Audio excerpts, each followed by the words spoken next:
Salut chers élèves, continuons donc notre apprentissage sur comment retrouver les équations des asymptotes. À la vidéo précédente, nous avons vu comment retrouver une asymptote horizontale, une asymptote verticale. À cette vidéo, nous allons donc apprendre comment démontrer qu'une droite est asymptote oblique. Donc, avant de commencer la résolution de cette activité, on va donc rappeler ce que nous dit le cours. Si j'ai par exemple une fonction f, une fonction définie sur R,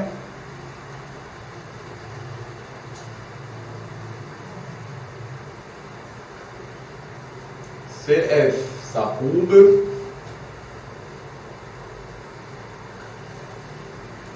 alors D, une droite donnée, une droite que je vais appeler l'équation y égale à ax plus b. Alors D est asymptote oblique à la courbe de f si et seulement si la limite de f de x moins y quand x tend vers l'infini nous donne 0. Voilà. Voilà la propriété principale, objet de cette vidéo que nous allons voir. Maintenant, découvrons notre activité. Résolvons cette activité entièrement parce que cette activité est le prototype principal du type d'activité ou bien du type d'exercice que l'on donne lorsqu'on vous demande par exemple de retrouver une asymptote oblique. Voilà.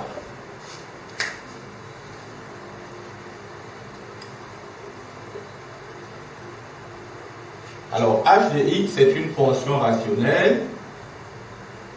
Vous reconnaîtrez facilement ce type de fonction parce qu'il est largement donné dans les classes de première. Son domaine, c'est R privé de moins 1, soit moins l'infini, moins 1 ouvert, union moins 1 plus l'infini. On demande à la deuxième question de calculer les limites aux bornes de son domaine. La limite à moins l'infini de h de x sera égale donc à la limite de x carré sur x quand x tend vers moins l'infini, qui est encore limite de x quand x tend vers moins l'infini. Quand je l'écris comme ça, vous comprenez d'où ça sort, parce que l'explication a été donnée bien avant et plusieurs fois. La limite, quand x tend vers plus l'infini, de h de x, c'est encore la limite de x carré sur x, quand x tend vers plus l'infini, qui est égal à la limite de x, quand x tend vers plus l'infini, qui va donner plus l'infini. Continuons. Vous voyez ici, on n'a pas encore de particularité qui se dessine. Alors maintenant la limite, quand il tend vers moins 1 à gauche, de h de x, principe du calcul des limites, quand il tend vers un réel, voudrait que on remplace x par moins 1. Donc on va remplacer. On a donc moins 1 au carré, moins 1 sur moins 1 plus 1. Qui va nous donner 1 moins 1, 0, moins 1, donc j'aurai moins 1 en haut et 0 en bas. Un nombre sur 0 nous donne l'infini. Maintenant, il faut savoir si c'est plus l'infini ou moins l'infini, d'où le tableau de signes de x plus 1. Donc, je vais mettre la racine de x plus 1 qui est moins 1 ici. Et là, je mets x plus 1.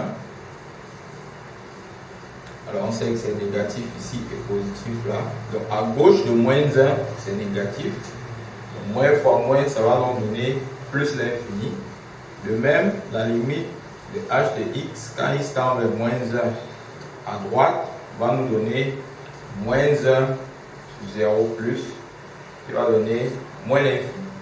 Alors comme la limite, quand il tend vers moins 1 nous donne l'infini, cela veut dire que la droite x égale à moins 1 est asymptote verticale. On comprend tous pourquoi.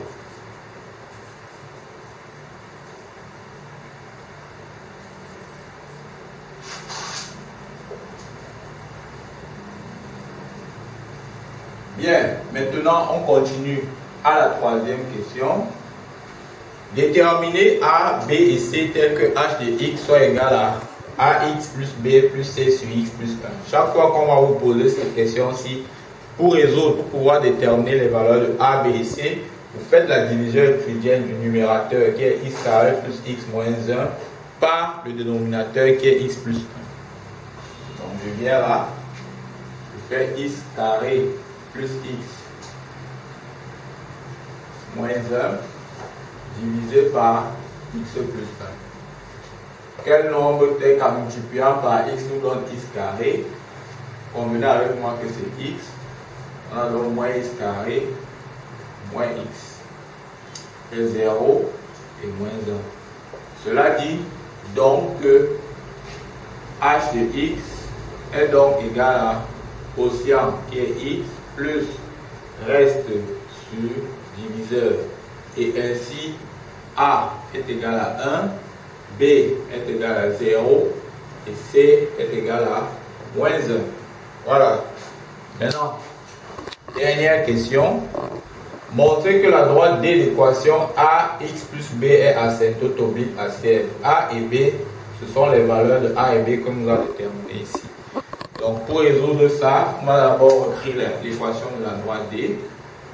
D donc sera l'équation y égale à x. Montrons donc que D est asymptote oblique à la courbe de h. Et on a dit, d'après le cours, que la droite est asymptote oblique à la courbe de f si la limite de f de x moins y quand x tend vers l'infini nous donne 0. Appliquons donc cette définition. On va donc calculer la limite de h de x moins y quand x tend vers l'infini et voir si cela va donner 0.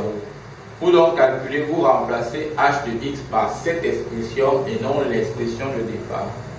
On va donc faire limite de x plus moins 1 sur x plus 1 qui est h moins l'expression de y qui est x quand x tend vers l'infini.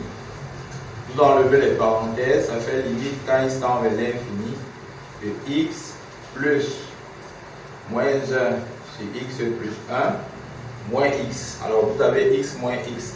Cela se simplifie.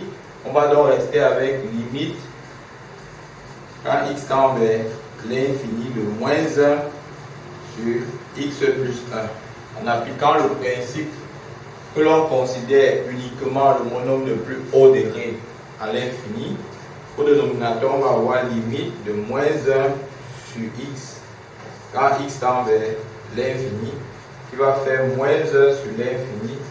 Vous savez que tout nombre sur l'infini nous donne 0. Et donc, comme ça nous donne 0, alors par définition, la droite D d'équation y égale à x est donc asymptote oblique à la courbe de h. Je vous remercie pour votre écoute et je vous dis à très bientôt.